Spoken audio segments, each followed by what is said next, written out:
Graças, paz, queridos irmãos, espero que todos estejam bem, apesar deste momento que nós estamos vivenciando ainda, você não está ouvindo esta mensagem neste momento da forma como você deveria ouvir, isto é, com a congregação reunida, mas eu espero que o seu coração esteja ainda atento, que o seu coração esteja voltado para ouvir a palavra do Senhor neste momento, então que o Senhor conduza a sua mente, conduza o seu coração de forma que você consiga compreender aquilo que o Senhor está falando com o seu povo neste momento, na verdade, exatamente nesta semana. Eu gostaria que você abrisse a sua Bíblia no primeiro livro de Lucas, Lucas capítulo 24. Nós estávamos estudando o segundo livro de Lucas, escrito por Lucas, Atos dos Apóstolos, mas hoje nós vamos iniciar uma série de reflexões no primeiro livro de Lucas, o Evangelho de Lucas. Então vamos ler o capítulo 24, de 13 a 16. Lucas 24, 13 a 16.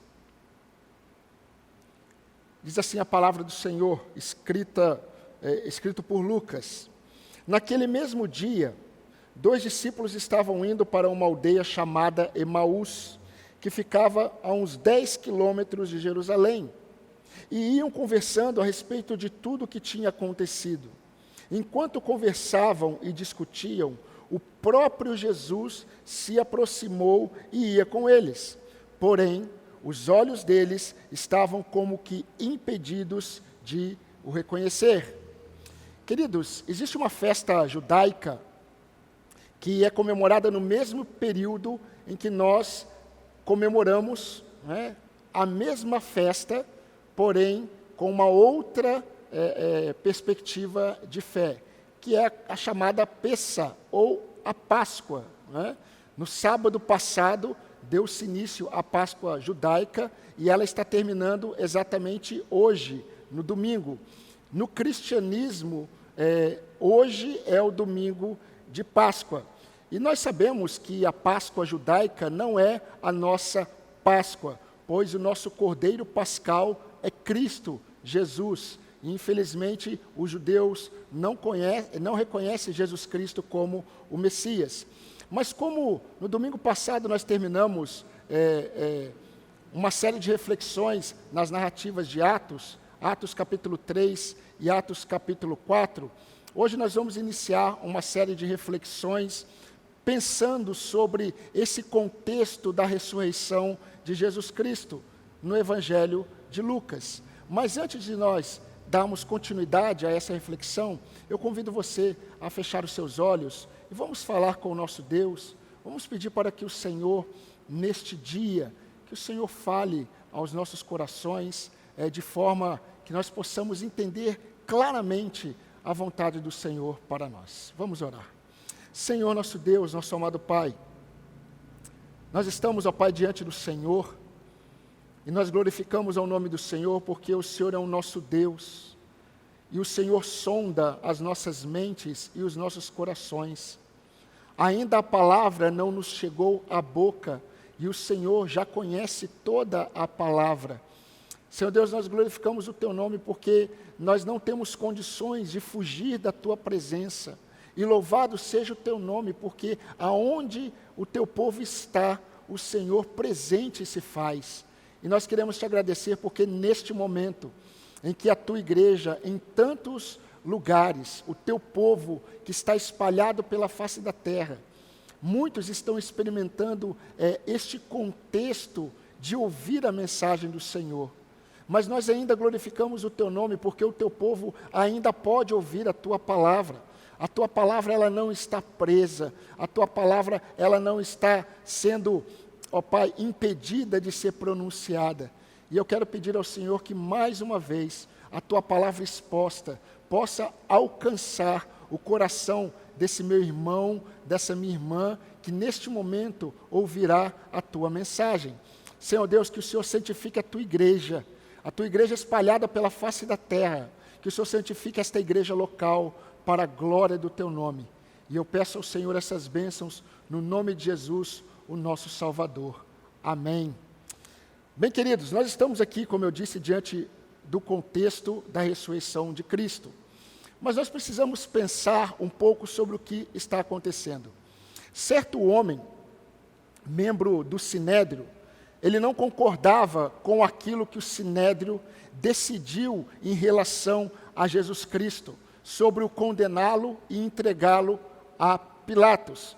Esse homem, ele não concordava nem com as decisões e nem com os planos do Sinédrio. Ele, na verdade, ele cria em Jesus Cristo, mas ele não podia dizer a ninguém, porque ele tinha medo das autoridades. Segundo João revela em seu evangelho, no capítulo 19, versículo 38, este homem, ele era um discípulo em segredo, ou um discípulo em secreto. E o seu nome era José, da região de Arimateia. Na tarde de sexta-feira, queridos, logo após Jesus ter sido crucificado, enquanto o corpo de Jesus ainda estava na cruz, José, ele foi até Pilatos, e ele pediu permissão a Pilatos para que ele pudesse sepultar o corpo de Jesus. E Pilatos permitiu que José de Arimateia fizesse isso. E José de Arimateia, ele era um homem rico, então ele tinha um túmulo, um buraco em uma rocha, que nenhum corpo ainda havia sido colocado ali. E José de Arimateia, ele tinha um plano de tirar o corpo de Jesus Cristo da cruz, de perfumá-lo, de enrolar o corpo de Jesus em lençóis de linho e colocar naquele local e fechar com uma pedra. E ele fez isso. Ele retirou o corpo de Jesus da cruz, ele, com a ajuda de um outro fariseu, chamado Nicodemos, que também era discípulo de Jesus, aquele Nicodemos que foi conversar com Jesus à noite, e João relata no capítulo 3 do seu evangelho. E eles perfumaram o corpo de Jesus, eles enrolaram o corpo de Jesus com lençóis de linho, e eles fizeram isso porque era costume dos judeus, fazer isso com todos os seus mortos. Enquanto eles estavam fazendo isso, e eles estavam caminhando para o túmulo, para colocar Jesus ali numa sexta-feira, algumas mulheres ficaram observando para ver onde era o túmulo. Essas mulheres elas foram reconhecidas, né? E a Bíblia diz que elas foram, as mulheres que estavam presentes eram Maria Madalena, nós tínhamos ali também Maria, mãe de Tiago, e Joana. Alguns evangelhos, um evangelho relata que outras mulheres também estavam. Mas tudo isso aconteceu numa sexta-feira de tarde. No sábado, essas mulheres que foram observar onde José de Arimateia foi colocar o corpo de Jesus, no sábado elas não fizeram nada, porque elas guardaram o sábado de acordo com o mandamento. Mas você pode imaginar como que o coração delas estava. Não é? Na sexta-feira, elas viram onde o corpo de Jesus foi sepultado, elas já tinham o pensamento de ir até o túmulo, também para levar alguns perfumes, né, para passar talvez no corpo de Jesus, mas durante o sábado elas não fizeram nada, por ser sábado. No domingo, um evangelho diz alta madrugada, mas antes de amanhecer, elas foram ao túmulo. E quando elas chegaram ao túmulo com seus olhos aromáticos, elas perceberam que a pedra havia sido removida. E quando elas olharam o túmulo, elas viram que o túmulo estava vazio. E o texto bíblico diz que elas ficaram muito tristes, não é? Elas se entristeceram. E nesse momento, 2 homens de vestes reluzentes apareceram e disseram para elas: por que vocês estão procurando dentre os mortos aquele que vive? Ele não está aqui, mas ressuscitou. Vocês devem se lembrar de que quando ele estava com vocês na Galileia, ele disse que isso iria acontecer. E o texto bíblico diz que elas se lembraram das palavras de Jesus. E, queridos, elas correram para a casa onde os discípulos estavam. E nessa casa em que estavam os discípulos, nós precisamos entender que não estavam apenas os 11 apóstolos. Outros discípulos de Jesus também estavam nesta casa. E essas mulheres, elas saíram do túmulo de Jesus e elas correram para casa. E quando elas chegaram na casa, elas contaram tudo o que tinha acontecido. Mas é interessante porque o texto diz que os homens, as pessoas que estavam ali, acreditavam que elas estavam delirando. Interessante, né? Uma mulher delirando, se fosse apenas Maria Madalena contando, poderia dizer, olha, talvez ela esteja delirando. Mas as mulheres disseram a mesma coisa. Então foi um delírio coletivo, não é? Mas na verdade é que eles estavam incrédulos mesmo. Mas Pedro e João decidiram sair dali e correram para o túmulo. E quando eles chegaram no túmulo, eles perceberam que o túmulo estava vazio. Tudo isso que eu acabei de contar para os irmãos é o que está relatado dos versículos de 1 a 12 do capítulo 24. Queridos, neste mesmo dia, num domingo, no início da tarde, após ouvirem as mulheres e ouvirem a testificação do túmulo vazio através de Pedro e João, 2 discípulos que não eram dos 11 apóstolos, 2 discípulos de Jesus que não faziam parte do grupo dos 11, mas seguiam a Jesus, que não estavam acreditando no que as mulheres disseram, eles decidiram seguir os seus corações e partir para Emaús, uma cidade que ficava a cerca de 10 a 11 quilômetros de Jerusalém. Provavelmente eles moravam em Emaús, e eles estavam em Jerusalém porque eles eram seguidores de Jesus. Então eles provavelmente abandonaram, deixaram as suas casas, assim como muitos outros discípulos, e seguiam a Jesus Cristo. Mas agora eles estavam em uma situação em que eles perceberam que era tempo de voltar para casa, que era tempo de deixar Jerusalém e retornar para Emaús. Queridos, é certo que o grande tema aqui é o cumprimento da promessa que Jesus Cristo, a promessa de Deus, de que Jesus Cristo, ele seria ressuscitado ao 3º dia, após o seu sofrimento e morte. E exatamente é isso que Lucas está mostrando. Jesus Cristo, ele veio ao mundo, Jesus Cristo viveu por 3 anos entre nós, expondo a mensagem do reino de Deus.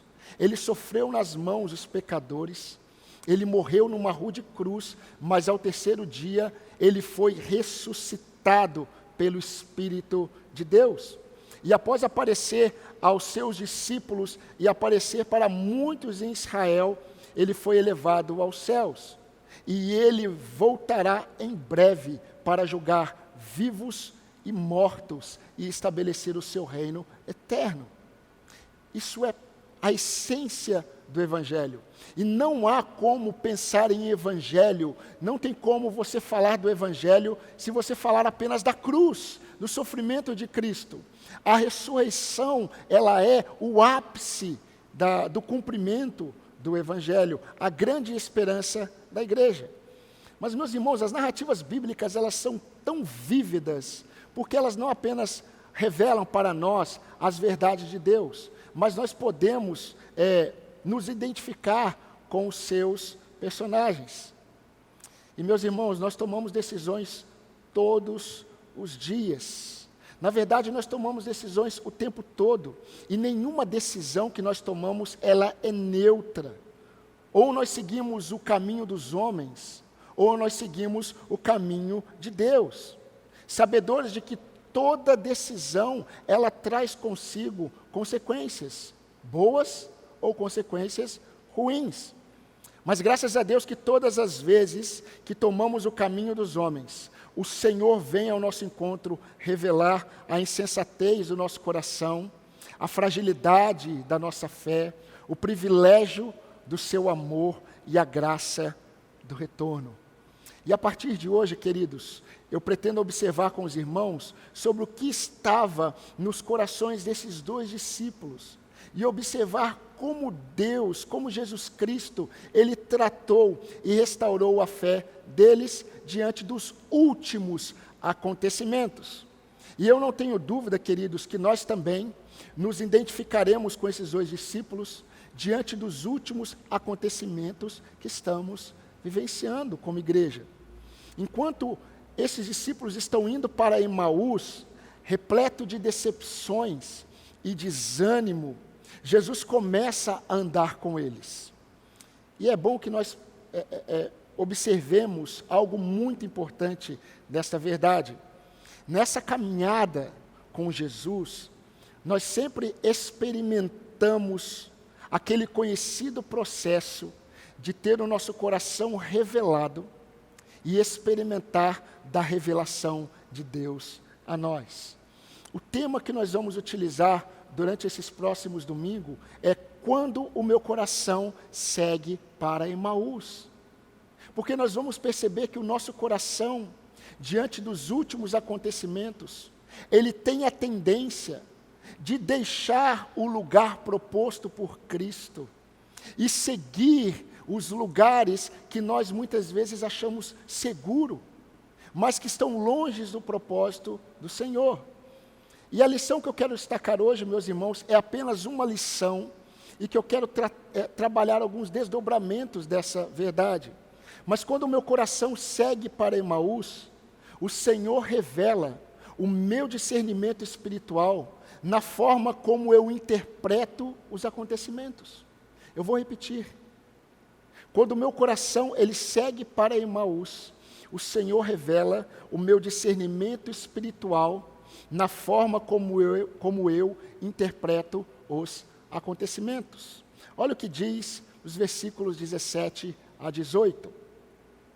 Diz assim: então ele lhes perguntou, ele, Jesus, o que é que vocês estão discutindo pelo caminho? E eles pararam entristecidos. Um, porém, chamado Cleopas, respondeu: será que você é o único que esteve em Jerusalém e não sabe o que aconteceu lá nestes últimos dias? Em outras palavras, será que você é o único que esteve em Jerusalém e não sabe dos últimos acontecimentos? Meus irmãos, é fácil perceber nessa leitura do texto qual era o teor da conversa desses dois discípulos enquanto eles caminhavam em direção a Emaús. Eles estavam conversando sobre os últimos acontecimentos de Jerusalém. E os últimos acontecimentos de Jerusalém falavam sobre a condenação de Jesus Cristo e a sua crucificação. Mas olha que interessante, ao se aproximar deles, Jesus faz uma pergunta. E a pergunta de Jesus é: sobre o que vocês estão conversando?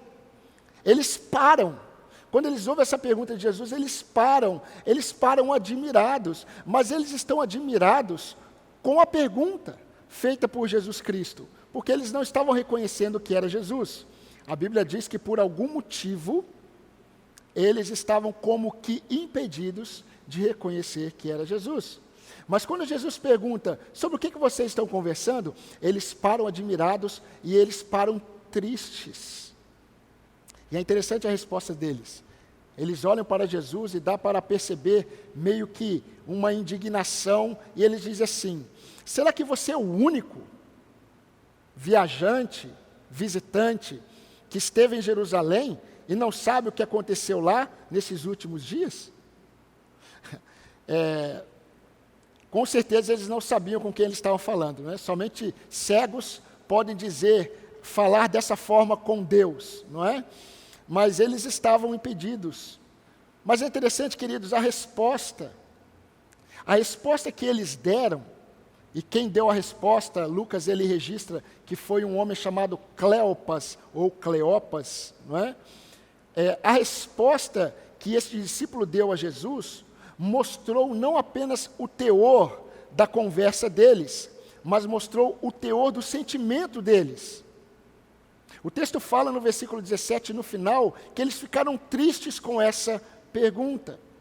Na verdade, queridos, os últimos acontecimentos de Jerusalém havia produzido neles tristeza. Aliás, nós quando olhamos para o texto de uma forma mais ampla, nós vamos perceber que para todos eles, todos os discípulos de Jesus, os 11 apóstolos, todos aqueles que estavam envolvidos nessa caminhada com Cristo, o cenário era de profunda tristeza, expectativas frustradas e incertezas com os últimos acontecimentos.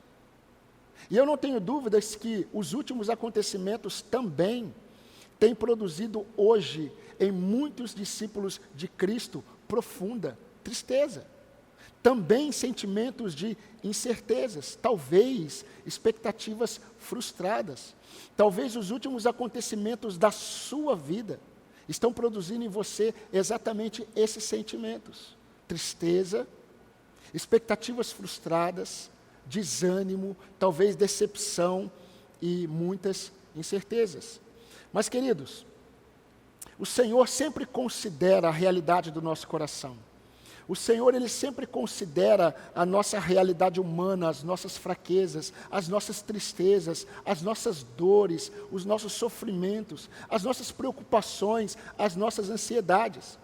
Entretanto, preste atenção, porque essas tristezas que eles estavam sentindo devido aos últimos acontecimentos, revelam algo mais profundo. Como eu disse, os seus sentimentos, aquilo que todos os discípulos estavam sentindo, essa tristeza, esse sentimento de frustração, esses sentimentos revelam algo muito mais profundo. Os sonhos deles em relação a Jesus Cristo estavam frustrados. Nós precisamos perceber que as esperanças que eles tinham de que Jesus Cristo seria o libertador deles estava morta na cruz. Se vocês olharem o versículo 21, e eu gostaria que você me acompanhasse, quando eles começam a explicar para Jesus, eles dizem assim: nós esperávamos que fosse Ele quem havia de redimir Israel, mas depois de tudo isto, já estamos no 3º dia desde que essas coisas aconteceram. Em outras palavras, eles criam que Jesus Cristo era o Messias enviado por Deus. Mas quando eles dizem assim, olha, já se passou 3 dias de sua crucificação e nada aconteceu. Em outras palavras, ele era aprovado por Deus, mas Deus não agiu e não mudou a situação. Ele morreu. O que nós criamos em relação a ele está morto na cruz. E meus irmãos, nem sempre nós conseguimos ter empatia com os sofrimentos dos outros, quando nós não experimentamos sofrimentos parecidos. Uma coisa é nós olharmos para os discípulos naquele barco, naquela tempestade. Uma coisa é nós julgarmos os corações daqueles homens diante daquela tempestade, julgar a incredulidade deles, e de certa forma nós temos que observar isso.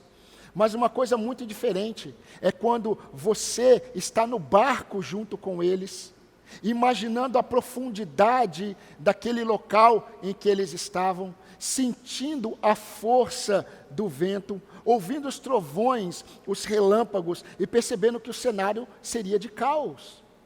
O barco iria virar.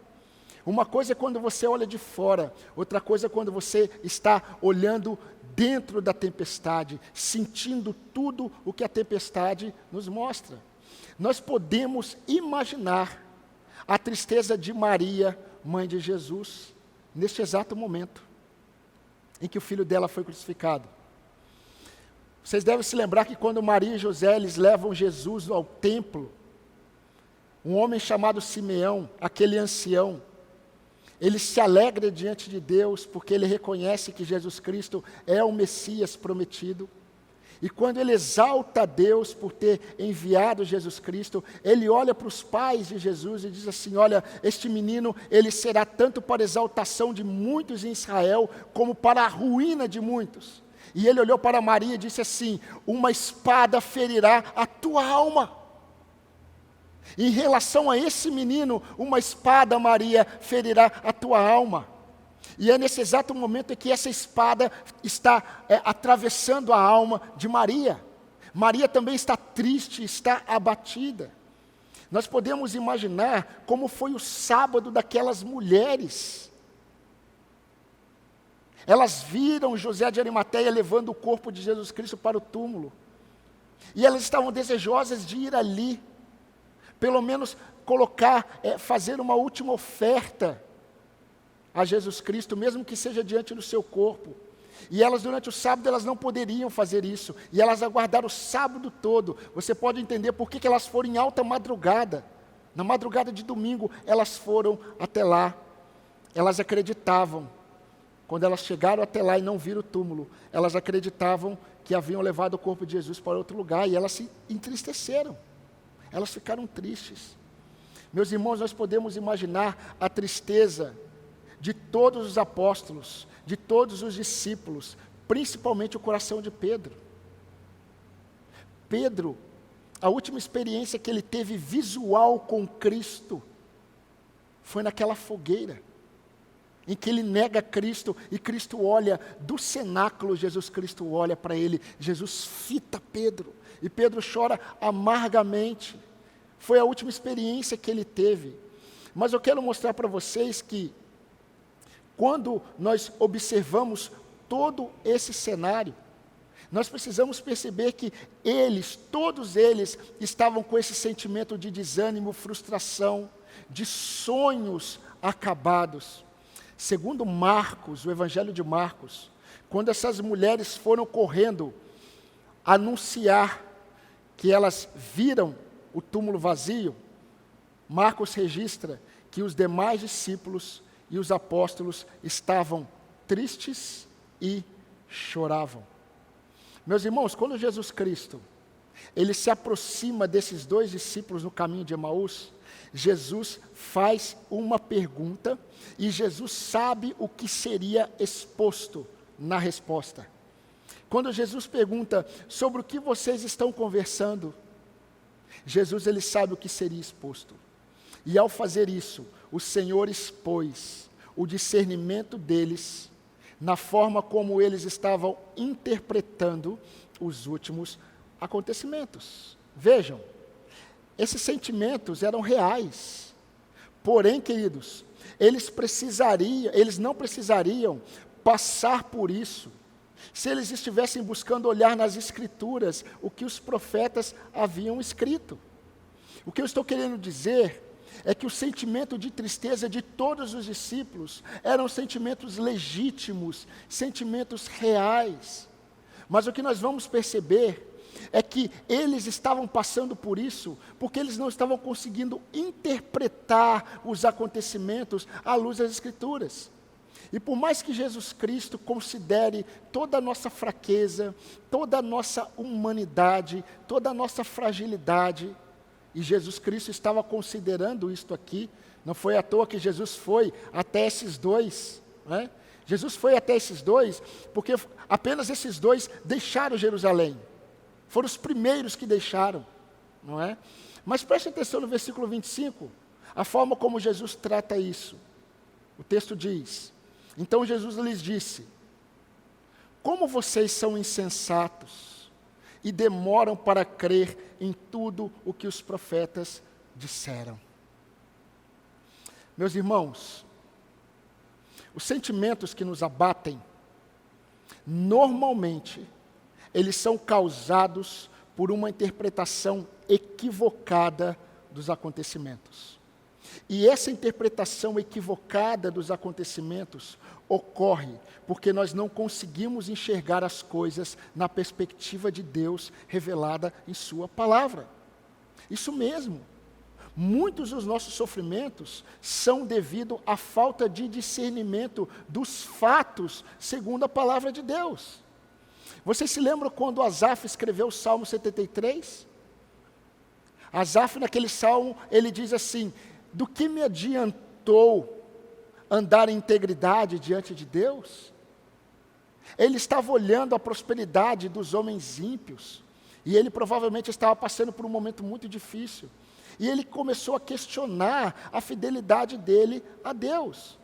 Talvez alguns desses discípulos aqui, queridos, talvez esses dois discípulos que estavam indo para Emaús, eles estavam pensando assim: o que adiantou largar tudo para seguir a Jesus, para terminar assim? Mas esses pensamentos, eles revelam que são pensamentos insensatos. Quando Jesus diz no versículo 25, ó nécios e tardios de coração, como vocês são lentos para entenderem tudo que os profetas disseram. Meus irmãos, esses pensamentos insensatos, eles ocorrem em períodos de frustrações e decepções, mas também revela um discernimento equivocado que nós temos dos acontecimentos na perspectiva do Senhor. Olha só, o Evangelho de João relata que quando João viu o túmulo vazio, porque logo que as mulheres foram e contaram para os discípulos, eles estavam numa casa, as portas estavam fechadas, todos os discípulos achavam que elas estavam delirando. Pedro e João correram para o túmulo, só que João, ele era provavelmente mais novo, ele passou Pedro na corrida e entrou primeiro no túmulo. E o texto relata que quando João entrou no túmulo e viu o túmulo vazio, ele creu. Está lá em João 29. Mas olha o que diz as Escrituras. Ele creu porque ninguém ainda havia compreendido as Escrituras que era necessário que Jesus ressuscitasse dentre os mortos. Ah, meus irmãos, enquanto nós ficamos aflitos com o que está acontecendo, ou imaginando o que pode acontecer, nós deveríamos buscar na palavra de Deus as verdades que trarão descanso para a nossa alma. Assim como Paulo escreveu aos Tessalonicenses quanto à realidade dos que morrem em Cristo. Paulo diz assim: nós não devemos nos entristecer como os que não têm esperança. 1 Tessalonicenses 4,13. Não significa que nós não iremos nos entristecer, mas nós não podemos nos entristecer como os demais, que não têm esperança.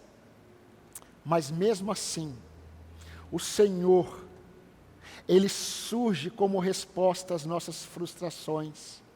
O Senhor surge como resposta às nossas decepções, quando as coisas não acontecem da forma como nós esperamos.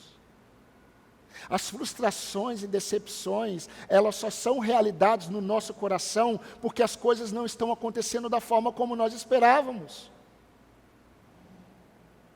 E meus irmãos, é quando a gente percebe que o nosso coração não estava na palavra de Deus, mas estava agindo naquilo que nós julgávamos ser o ideal para nós. Para eles era a libertação de Roma, para você o quê? O que tem produzido no seu coração desânimo, frustração? Você pode ter certeza que isso está acontecendo com você, porque provavelmente as coisas não estão acontecendo como você esperava. Mas você tem olhado para as Escrituras.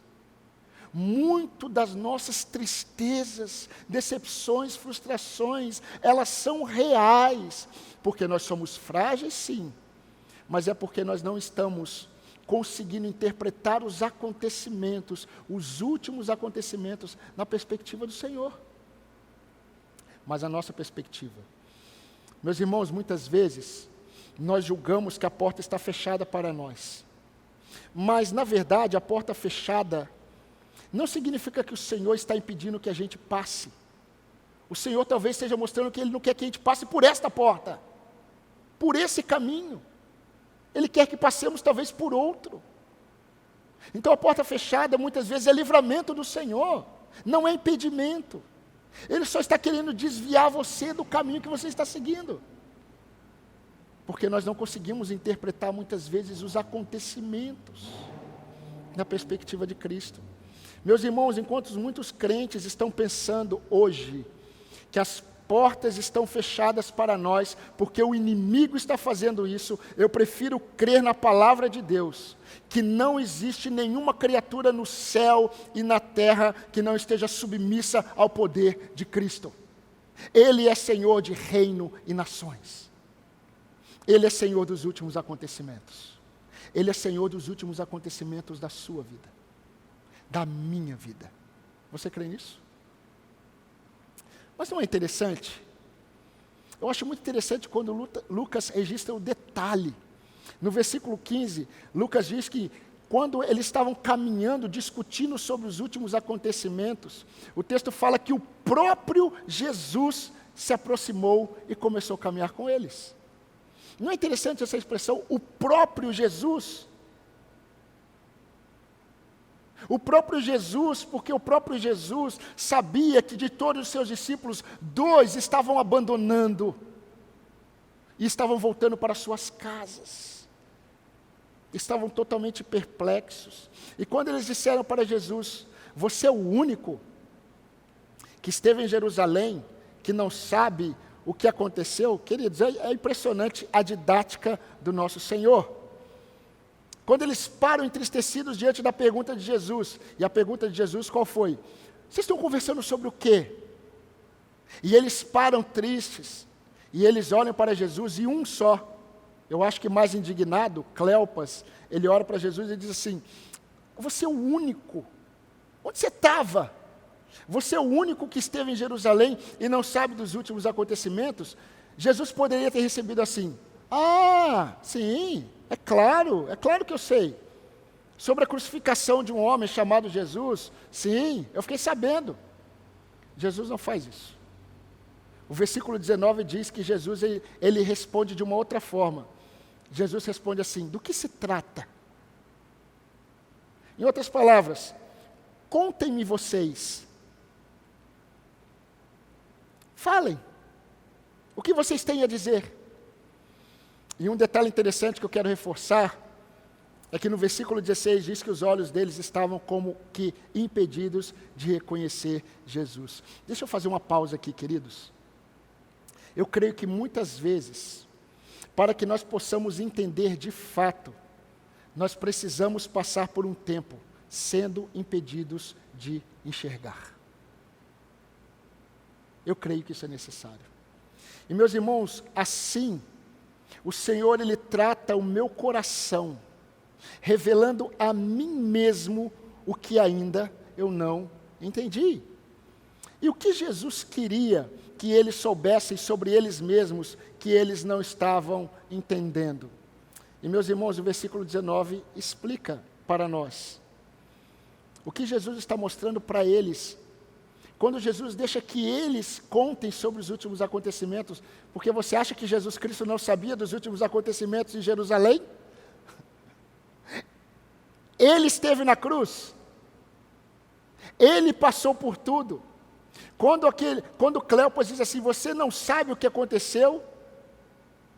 Jesus diz assim: do quê? Do que se trata? Exponham os corações de vocês, falem, me contem, porque eu já sei o que está no coração de vocês, mas vocês precisam saber de que eu não sou mais para vocês quem eu era. Olha o que está no versículo 21, de acordo com a resposta deles. No versículo 19 eles explicam para Jesus, e eles dizem assim: aquilo que aconteceu com Jesus o Nazareno.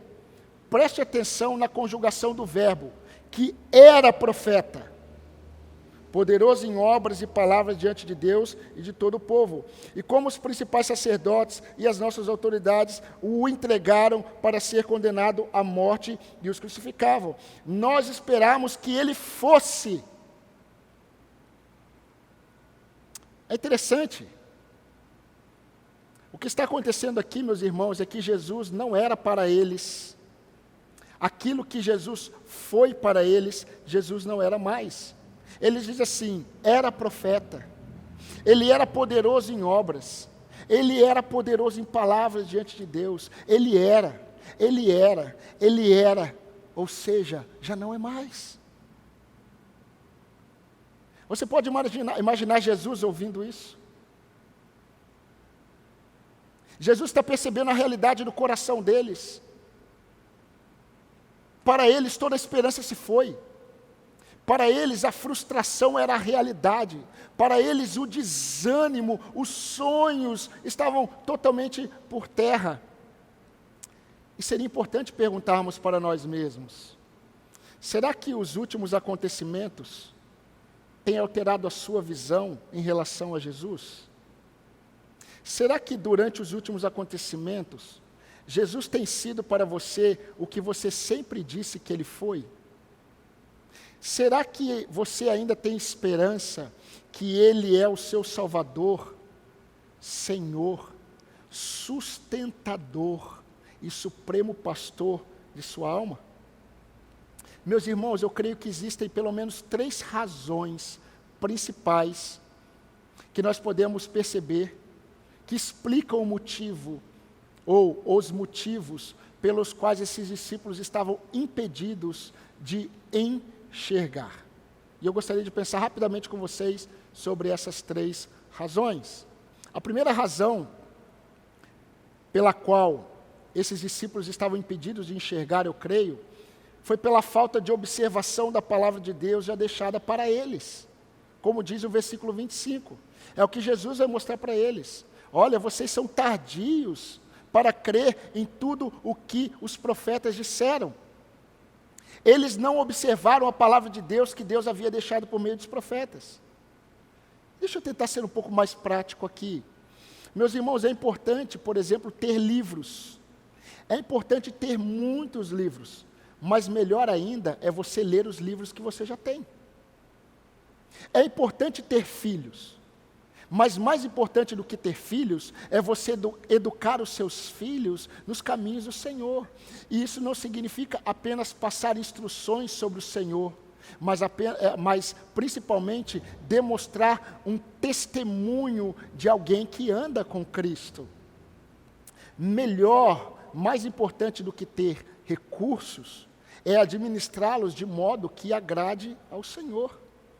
Mais importante do que ouvir pregações, estudos, lives, é você buscar praticar aquilo que você já sabe. Mais importante do que ouvir o seu pastor pregando, é você também observar a palavra de Deus pessoalmente em sua leitura semanal. Meus irmãos, nós nunca tivemos tantas oportunidades, tanto acesso à palavra de Deus. Mas por que cresce as aflições na alma dos servos de Cristo diante dos últimos acontecimentos? Sabe por que isso acontece? Isso acontece porque falta observar a palavra de Deus e ver aquilo que Deus já falou. Mas uma segunda razão pela qual nós percebemos que eles não conseguiram enxergar é por causa da incredulidade deles em relação às palavras de Cristo, as palavras que Cristo já havia falado a eles. Não é interessante? Facilmente, nós somos capazes de nos esquecer do que Deus já nos disse ou fez por nós. A ceia como memorial é a prova dessa capacidade nossa de esquecer. Nós precisamos, vez em quando, como igreja reunida, trazer à memória os feitos do Senhor sobre a sua igreja. E muitas vezes, queridos, quando isso acontece, nós damos lugar à incredulidade. Muitos discípulos, diz as Escrituras, os evangelhos, tiveram dificuldade de crer na ressurreição de Jesus, quando Jesus falava sobre isso. No versículo 8, se você observar, depois que aqueles 2 varões, 2 anjos, falaram às mulheres sobre a ressurreição de Jesus, o texto diz que elas se lembraram das palavras de Jesus. Elas haviam esquecido de que Jesus já havia falado sobre a ressurreição. E meus irmãos, enquanto muitos precisam observar, precisam buscar na palavra de Deus o direcionamento, muitos de nós sofremos com os últimos acontecimentos porque não conseguimos crer naquilo que Cristo já nos falou, naquilo que nós já sabemos. Como? Não se turbe o vosso coração. Credes em Deus, creiam também em mim. Ou uma outra palavra de Cristo, eu vou, mas eu não vos deixarei órfãos. Uma outra palavra de Cristo, não andeis ansiosos por coisa alguma, basta a cada dia o seu próprio mal. Mas existe uma terceira razão que eu creio que aqui foi a principal causa da cegueira deles em relação aos acontecimentos, os últimos acontecimentos, que foi a crença na superioridade dos homens na condução dos acontecimentos. Se você olhar o versículo 20, eles dizem assim para Jesus: como os principais sacerdotes e as nossas autoridades o entregaram para ser condenado à morte e o crucificaram. Meus irmãos, eles criam Eles criam piamente que tudo o que aconteceu foi por causa da autoridade dos fariseus, dos saduceus, do sinédrio, e a autoridade romana que crucificou Jesus Cristo. Eles não conseguiam enxergar Cristo como estando acima de todos os acontecimentos. E você vai perceber que Jesus Cristo ele vai começar, primeiro Jesus Cristo exorta o coração deles no versículo 25. Olha, vocês são tardios para crer em tudo que os profetas já disseram. Em outras palavras, era necessário que isso acontecesse. Mas eles não acreditavam. Eles acreditavam numa superioridade dos homens em relação à condução dos últimos acontecimentos. E meus irmãos, para nós, os últimos acontecimentos não alteram em nada o que deve acontecer. Pois é necessário que se manifeste a apostasia e seja revelado o homem da iniquidade, o filho da perdição. É necessário. Quando Paulo escreve 2 Tessalonicenses 2, 7 e 8, Paulo diz: porque o mistério da iniquidade já opera, e aguarda somente que seja afastado aquele que agora o detém. Então será revelado o iníquo, a quem o Senhor Jesus matará com o sopro de sua boca e destruirá pela manifestação de sua vinda. Mas é necessário que se manifeste o iníquo. Isso vai acontecer quando o Senhor permitir que aconteça. Mas todos os acontecimentos, eles não estão debaixo da autoridade de homens. Todos os últimos acontecimentos estão relacionados a tudo que Deus está fazendo para cumprir o seu propósito eterno, de manifestar o seu Filho e o seu reino. E nós precisamos crer nisso. E caminhando para o fim, meu amado irmão, minha irmã, os seus últimos acontecimentos, os últimos acontecimentos na sua vida, não alteram em nada os planos eternos do Senhor, e muito menos as suas promessas feitas aos que nele depositam sua confiança. É certo que nós não podemos ignorar os últimos acontecimentos. E agora estou falando, inclusive, os últimos acontecimentos na sua vida, na sua história, no seu contexto. Nós não podemos ignorar os últimos acontecimentos porque nós não somos alienados. Nós não somos como aqueles que ignoram o sofrimento, a dor, as lutas das pessoas e as nossas. Porém, nenhum acontecimento, nenhuma circunstância deve remover a nossa satisfação em Cristo e o nosso deleite no Senhor. A nossa esperança de que no fim vai ficar tudo bem para aqueles que estão em Cristo Jesus. O salmista, quando escreveu o Salmo 119, no verso 123, ele diz: os meus olhos desfalecem à espera da tua salvação e da promessa da tua justiça. Ah, meu querido irmão, minha irmã, independente do que esteja acontecendo com você, independente do que esteja acontecendo no mundo e do que irá acontecer, que os últimos acontecimentos no mundo e os últimos acontecimentos de sua vida não remova de você a fé de quem Cristo sempre foi. Ele não era profeta. Ele era e é. Ele vive. Cristo é vivo. Ele é Senhor e Ele é Rei. Mas não deixe que os últimos acontecimentos remova de você essa fé de quem Ele sempre foi. Que os últimos acontecimentos no mundo e os últimos acontecimentos da sua vida não removam a sua alegria vitoriosa em Cristo. Como disse Thomas Watson certa vez, a folha pode estar molhada pelo orvalho, mas a raiz ainda pode estar seca. E o que isso significa? Significa, meu querido, que diante dos últimos acontecimentos, tanto no mundo quanto na sua vida, Você deve conduzir a sua vida e experimentar de forma prática as verdades que Deus já tem revelado a você.